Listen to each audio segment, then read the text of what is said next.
जो 36 लाख रुपए कैश पूर्व मुख्यमंत्री हेमंत सोरेन जी के दिल्ली आवास से पकड़े गए थे, उस समय वह पैसे से वह इनकार कर रहे थे और वह पैसा अपना मानने से ही इनकार कर रहे थे। लेकिन बाद में वह कोर्ट में रिट दायर कर उस पैसे को वह स्वीकार कर लिए थे और यह कहा गया था उस रिट में कि यह पैसे उनके ही हैं, पार्टी के चंदे के पैसे हैं और वह दिल्ली आवास पर रखे गए थे। वह अपने माता पिता का इलाज करवाने के लिए वह पैसे रखे गए थे। उसके बाद से BMW कार के जो कबूलनामे थे वह नहीं आए थे। लेकिन जो ईडी के चार्जशीट दाखिल की गई है वह चार्जशीट में BMW कार के भी कबूलनामे आ चुके हैं। जो चालक था वह चालक भी ने यह स्वीकार किया है, चालक से भी जब पूछताछ की गई थी तो चालक भी ने यह स्वीकार किया था कि यह BMW कार जो है वह निजी कार पूर्व मुख्यमंत्री हेमंत सोरेन जी का है और वह ही इस कार का इस्तेमाल करते थे। और जब पूर्व मुख्यमंत्री हेमंत सोरेन जी से जो ईडी की जो लंबी पूछताछ हुई है वह पूछताछ में भी पूर्व मुख्यमंत्री हेमंत सोरेन जी ने यह स्वीकार किया है यह कार का वह इस्तेमाल करते थे और वह कार खरीदने के लिए स्वयं जो बड़ ऑटोमेटिव शोरूम से, जो हरियाणा की न शोरूम है जहाँ से न कार खरीदी गई थी, वहाँ कार पसंद करने के लिए, कलर पसंद करने के लिए और कार खरीदने के लिए यह स्वयं गए थे। तो पहले 36 लाख रुपए जो कैश होता है वह कैश स्वीकार नहीं करते हैं, बाद में कोर्ट में रिट दायर करके ना 36 लाख रुपए स्वीकार करते हैं और अब जब ईडी की पूछताछ हो रही है तो अब पूछताछ में जो BMW कार है वह भी स्वीकार कर लेते हैं। यानी पहले तो नाना करते हैं और जब गिरफ्तारी हो जाती है, जब इनसे सवाल जवाब किया जाता है तब यह हाँ करते हैं। ये तो रहा BMW कार और 36 लाख रुपए की बात। लेकिन जिस जमीन के लिए, जिस बड़गाई जमीन के लिए पूर्व मुख्यमंत्री हेमंत सोरेन जी की गिरफ्तारी हुई है, 8.86 एकड़ जमीन पर जो इनका कब्जा था और वह जो कब्जा भी मानने से इनकार कर रहे हैं और अभी तक वह इनकार ही कर रहे हैं कि वह उस जमीन पर इनका कब्जा नहीं था। लेकिन ईडी अपने चार्जशीट में 2 सबूत और पेश किए हैं और वह चार्जशीट में जो बताया गया है, जो संतोष मुंडा जो उस जमीन की देखरेख कर रहा था, उस जमीन पे जो रह रहा था, जो जमीन को तब से देखते आ रहा था,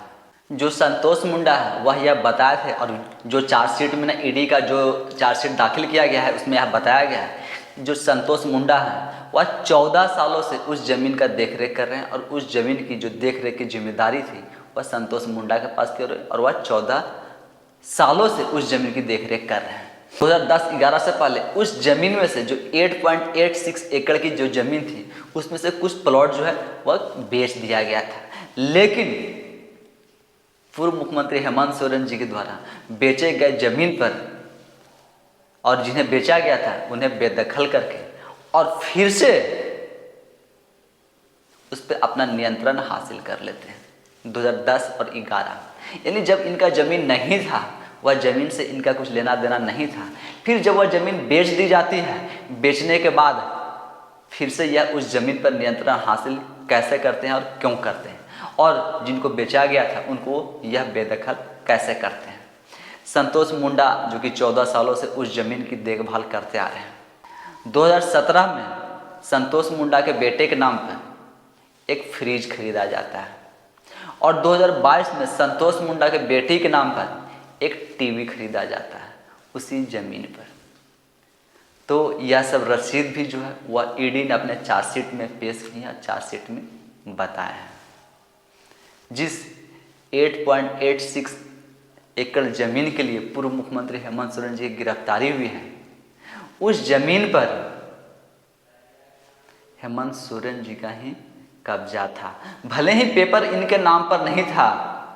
लेकिन संतोष मुंडा का भी कहना है कि देखभाल 14 वर्षों से करते आ रहे थे और यह पूर्व मुख्यमंत्री हेमंत सोरेन जी के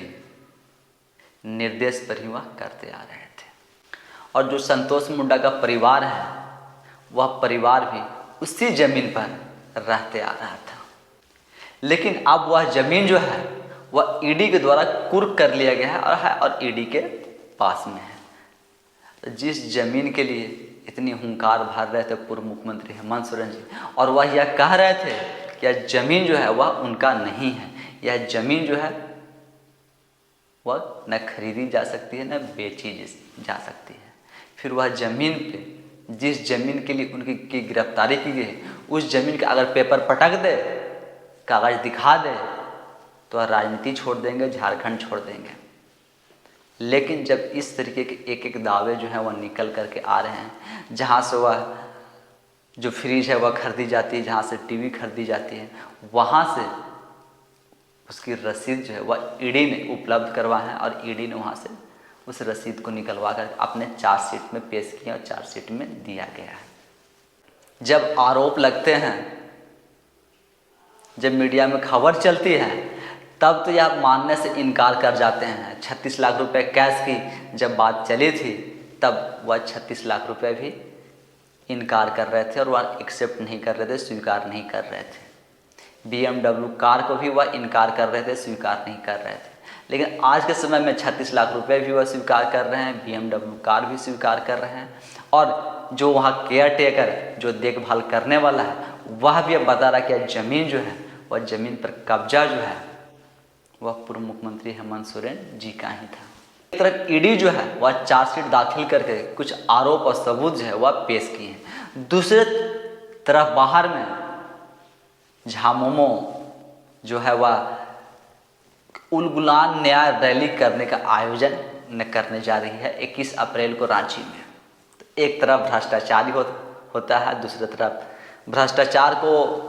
सही साबित करने के लिए, यानी भ्रष्टाचार नहीं किए गए हैं वह साबित करने के लिए इतने बड़े बड़े रैली किए जा रहे हैं और रैली हो रहे हैं। जब इस तरीके के बचाव करने के लिए और इतने बड़े बड़े संगठन और मंच खड़ा किया जाता है, तब आप क्या सोचते हैं और आपका क्या विचार होता है, वह भी आप हमें कमेंट्स के माध्यम से ज़रूर बताएं। धन्यवाद।